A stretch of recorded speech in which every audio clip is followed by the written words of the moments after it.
Hi friends, welcome to Surya blogs. ఈరోజు మా పిల్లలు ఎప్పటి నుంచో కేఎఫ్సీ కావాలి అది అంటున్నారు. మొన్న మేము రొయ్యలు తెచ్చుకున్నాం, కొంచెం ఉంచాం. పిల్లలు హాస్టల్లో ఉన్నారని ఇంటికి వచ్చారు. ఇది ఇలా కొంచెం పసుపు వేసి ఉంచుకున్నాం మేము. మొన్న గడ్డగట్టింది, ఇప్పుడే గడ్డ కరిగింది మొత్తం ఎంత. ఇప్పుడు దీంట్లో కొద్దిగా కారం వేసుకుంటున్నాం, కేఎఫ్సీ టైప్ చేద్దామని. ఇది కొద్దిగా కారం వేసుకున్నాం, కొద్దిగా సాల్ట్ వేసుకుంటాం తగినంత హైట్కి. ఆల్రెడీ పసుపు వేసి ఉంచాం.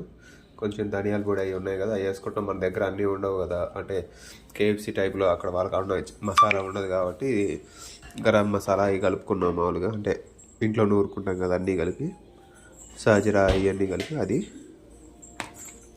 కొంచెం అల్లం, కొద్దిగా అల్లం వేసుకున్నాం. ఇప్పుడు మొత్తం కలుపుకుంటున్నాం.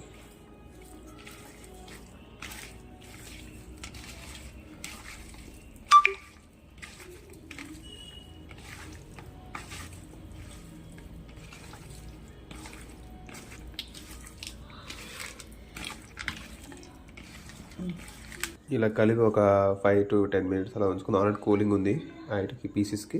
అండ్ ఒక బౌల్లో ఐస్ గార్డ్లో ఇలా వాటర్ తీసుకున్నాం, ఎందుకంటే కొంచెం మైదా పిండి తీసుకొని ఇప్పుడు మైదా పిండిలో కొంచెం వాటిని కదిలి పిసికినట్టు టైప్ స్లోగా గట్టిగా కాకుండా ఇలా చేసుకున్న తర్వాత మళ్ళీ వాటర్లో వేసి, మళ్ళీ ఆ వాటర్ అంతా మళ్ళీ ఇలా అనేసి మళ్ళీ మైదా పిండిలో వేసి ఉంటే క్రిస్పీ టైప్ కనిపిస్తాయి. మీకు చేసి చూపిస్తాను ఇప్పుడు. అంతలో మనం కొంచెం ఆయిల్ తీసుకొని సిమ్లో వెయిట్ చేసుకుందాం ఉన్నాం ఈ ప్రాసెస్ అయ్యేలోపు. అంటే ఇది హీట్ అవుతూ ఉంటుంది ఆయిల్. ఇప్పుడు ఇలా రెడీ చేసుకొని దాంట్లో ఇప్పుడు పీసెస్ ఇలా వేసుకుందాం. 4-5 పీస్ తీసుకొని వేసుకో. ఇలా పీసులు ఇలా అనుకోవాలి. చికెన్ అయితే కొంచెం 2 చేతులతో రఫ్ చేసినట్టు కూడా అనవచ్చు మనం.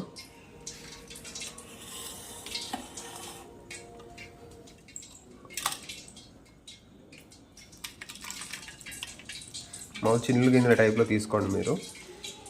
ఇలా వాటర్లో ఎక్కువ కాకుండా ఉంటాయి. ఈ టైప్లో తీసుకోండి. ఇందాక అలా వేసుకున్నాం కదా, మొత్తం పోతుంది పిండి. అలా కాకుండా ఇలా అయితే ఎమ్మట్లో తీసేసి అయ్యే విధంగా ఈజీగా ఉంటుంది. ఇలా అనేయడం, ఇలా అనేసి మళ్ళీ ఇలా పిండిలో వేసేసుకోవాలి.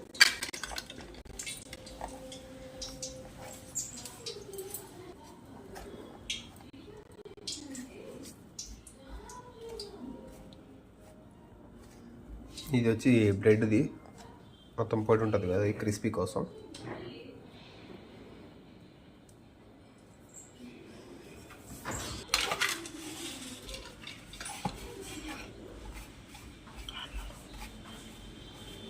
ఇలా బాగా పిసికినట్టు అనాలి ఫ్రెండ్స్, అప్పుడు కానీ క్రిస్పీ రాదు బయటికి. ఇలా చికెన్ని కూడా తీసుకున్న తర్వాత ఇలా అనాలి. పెద్ద పీసులు కట్ చేయించుకొని వచ్చిన మనం లెగ్ పీసులు ఇలా అనుకోవాలి. అనుకొని ఇలా వాటర్లో వేసి వాటర్లో నుంచి ఎమ్మట్లో తీసేయాలి. చికెన్ అయితే బాగా వస్తుంది. ఇంకా ఈ ప్రాన్స్ కాబట్టి ఇలా ఉంది.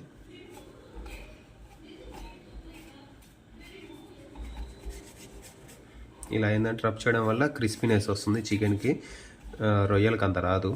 చికెన్ కంటే అది కండ ఉంటుంది కదా, ఆ కండ అంతా పొలుసుల్లాగా లేచి అంతా బాగా అంటే పిండి బట్టి ఇలా అన్నప్పుడు ఏంటంటే కోటింగ్ 2వ రౌండ్లో క్రిస్పీ బాగా వస్తుంది అంతా. తర్వాత ఇలా ఇదిలో ఇచ్చుకుంటే చికెన్ అయినా, ఇది ప్రాన్స్ కాబట్టి ప్రాన్స్ అయినా ఏదైనా సరే ఇలా అనుకోవడం వల్ల పిండి పోతుంది. ఇలా 2 చేతుల మీద కానీ లేకపోతే ఇలా అన్న తర్వాత ఒక సైడ్కి తీసుకుందాం. ఇలా సైడ్కి తీసుకున్నాం కదా, వీటిని కూడా ఆయిల్లో వేస్తున్నా చూడండి.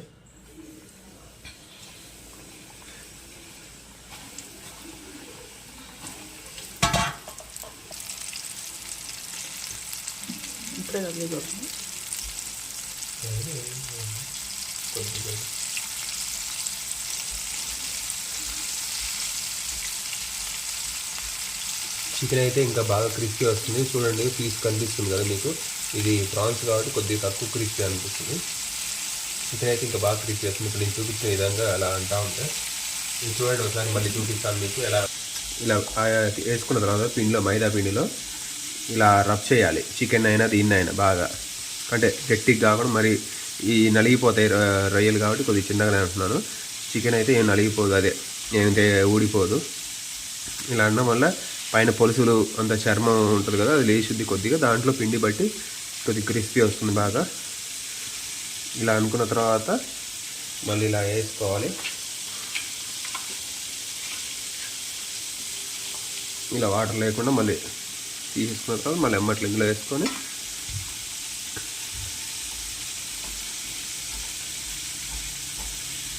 ఇలా అనుకోవాలి. ఇలా రబ్ చేసుకొని ఇంకా సైడ్కి తీసుకుంటాం అంతే.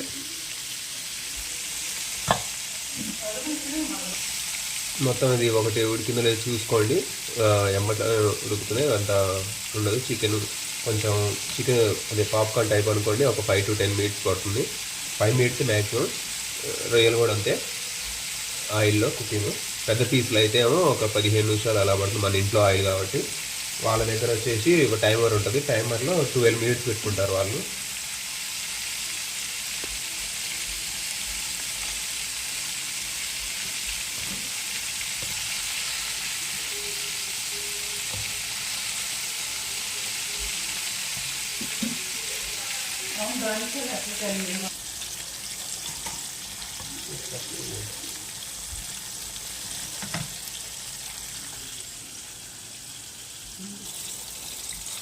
ఇంకా చూడండి ఫ్రెండ్స్, కుక్ అయినాయి.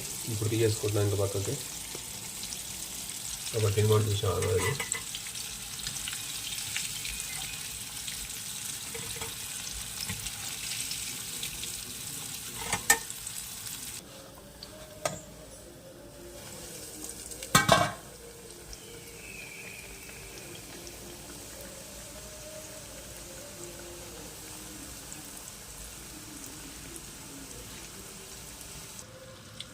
ఇంకా ఫ్రెండ్స్, మనకి వేడిగా కేఎఫ్సి టైపు ఇది రొయ్యలది స్టార్ట్ అయింది, ప్రిపేర్ అయింది ఫ్రెండ్స్. టేస్టీగా బాగా కుక్ అయింది. Thank you friends. Please subscribe. Thanks for watching.